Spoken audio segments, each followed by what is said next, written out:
കഴിഞ്ഞ ഏപ്രിൽ 22 കഴിഞ്ഞ വർഷമാണ് ജമ്മു കാശ്മീരിലെ പഹൽഗാമിൽ വെച്ചിട്ട് ഭീകരവാദികളുടെ ആക്രമണത്താൽ നിരവധി പേര് കൊല്ലപ്പെടുന്നു. അപ്പോൾ പിന്നെ ഭീകരവാദ സംഘടനയായിട്ടുള്ള ചിലവർ പാകിസ്ഥാൻ ബേസ്ഡ് പിന്നെ ഈ ഇസ്ലാമിക രാജ്യമാക്കാൻ വേണ്ടി പ്രയത്നിക്കുന്ന ചിലരുടെ സംഘടനയായിട്ടുള്ള ഈ പേരുകളിൽപ്പെട്ട ആൾക്കാരാണ് അതിന് മുഖ്യ പങ്ക് വഹിച്ചത്. അപ്പോൾ അതിൽ നമ്മുടെ മലയാളി ആയിട്ടുള്ള ശ്രീ എൻ രാമചന്ദ്രൻ എന്നാണെന്ന് തോന്നുന്നു, എറണാകുളം എടപ്പള്ളി സ്വദേശിയാണ്, എളമക്കര സ്വദേശിയാണ്. അദ്ദേഹവും അതിൽ കൊല്ലപ്പെട്ടിട്ടുണ്ടായിരുന്നു.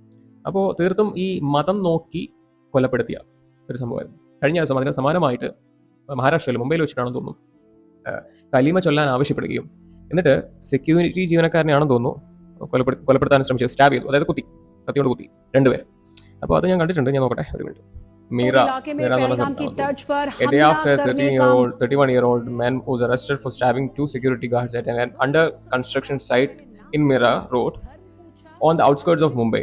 It emerged that the attacker had allegedly asked them to identify their religion, besides asking one of them to recite the kalma before stabbing them.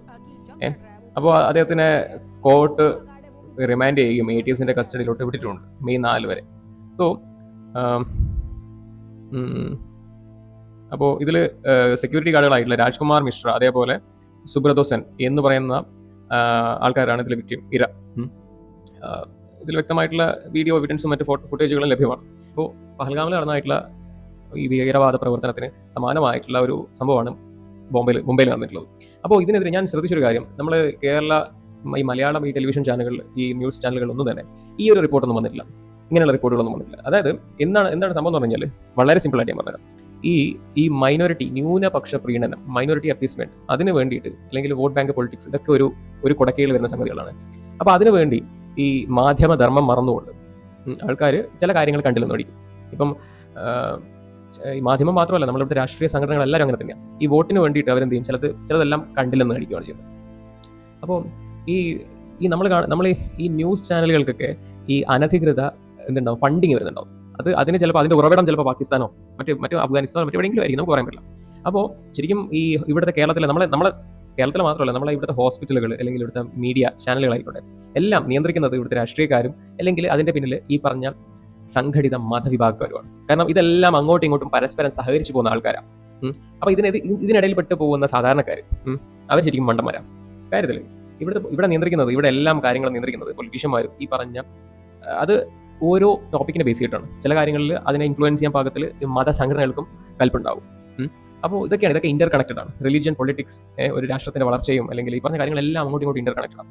അപ്പം ഞാൻ കുറച്ച് വീഡിയോകളിൽ കൂടെ ഞാനിങ്ങനെ തൊട്ടും തലോടിയും ഞാനിങ്ങനെ പോകുന്നതായിരിക്കും. അത് കഴിഞ്ഞ് വളരെ കൃത്യമായിട്ട് ഓരോ കാര്യങ്ങളും വിത്ത് എവിഡൻസ്, പ്രോപ്പർ തെളിവുകളോടെ ഞാൻ നിങ്ങളുമായിട്ട് സംവദിക്കാൻ തയ്യാറാകുന്നതായിരിക്കും. ഇത് തന്നെയാണെന്നുണ്ടെങ്കിൽ എൻ്റെ ഇന്റൻഷൻ ഞാൻ ക്ലിയർ ആയിട്ട് പറഞ്ഞുതരാം. ഇവിടെ വാദിക്കാൻ ശ്രമിക്കുന്ന ഒരു കാര്യം, കേരളം ഒരു മതേതര സംസ്ഥാനമാണ് എന്നൊക്കെയാണ് ഇവിടുത്തെ രാഷ്ട്രീയ മത സംഘടനകളുടെ വാദം.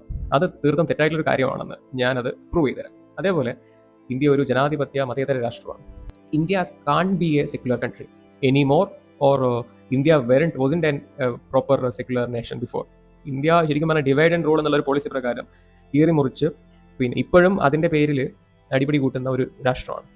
ഇന്ത്യയെ കീറി മുറിച്ച് പാകിസ്ഥാനും ബംഗ്ലാദേശുമായിട്ട് നമ്മൾ വിഭജിച്ച് പോകേണ്ടവർക്ക് പോകാമെന്ന് പറഞ്ഞിട്ട് വിട്ട ഒരു സംഗതിയായിരുന്നു. ബട്ട് ഇപ്പോഴും അതിൻ്റെ പേരിൽ ഇവിടെ പ്രശ്നങ്ങൾ നടന്നുകൊണ്ടിരിക്കുക. ഇന്ത്യക്ക് ഒരിക്കലും ഒരു സെക്യുലർ രാജ്യമായിട്ട് മാറാൻ പറ്റില്ല, മതേതര രാജ്യമായിട്ട് മാറാൻ പറ്റില്ല. കാരണം ഇപ്പോൾ ഇവിടുത്തെ പോപ്പുലേഷൻ നോക്കിക്കഴിഞ്ഞാൽ 150 കോടി ജനങ്ങളുണ്ടെങ്കിൽ അതിൽ ഈ എത്ര ശതമാനമാണ് ഹിന്ദു, എത്ര ശതമാനം മുസ്ലിം, അല്ലെങ്കിൽ എത്ര ശതമാനമാണ് ക്രിസ്ത്യൻ, എത്ര ശതമാനമാണ് ഹിന്ദു എന്നുള്ള കണക്കെടുപ്പ് നോക്കിക്കഴിഞ്ഞാൽ അതിന്റെ മുൻപത്തെയും പിൻപത്തെയും, അതായത് മുന്നത്തെയും ഇപ്പോഴത്തെയും കണക്ക് നിങ്ങൾ പരിശോധിച്ച് കഴിഞ്ഞാൽ നിങ്ങൾക്ക് മനസ്സിലാവും അതിന്റെ വളർച്ച.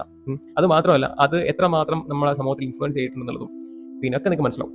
ഞാൻ പറയുവാണ്, ഇവിടെ പൊതുവെ ആൾക്കാർ ഈ ടെററിസം ഹാസ് നോ റിലിജൻ എന്നാണ് പറയുന്നത്. ഇതൊക്കെ ചിന്തിക്കാനും ഇതൊക്കെ സംസാരിക്കാനും പ്രേരിപ്പിച്ച ചില കാര്യങ്ങളുണ്ട്.